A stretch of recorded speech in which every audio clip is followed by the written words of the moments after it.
अस्सलाम वालेकुम। You are welcome to Ruman Zeldar advocate.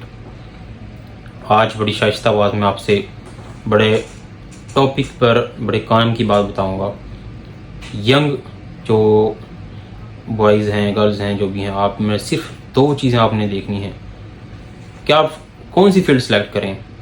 अब बहुत से लोग मेरी वीडियोस को देखते हैं, मैं बात करता हूँ, लॉ बताता हूँ, तो मुझे व्हाट्सएप पे मैसेज करते हैं कि लॉ कब करना चाहिए, कौन सा करना चाहिए, पाकिस्तानी, और कितना टाइम है इसमें।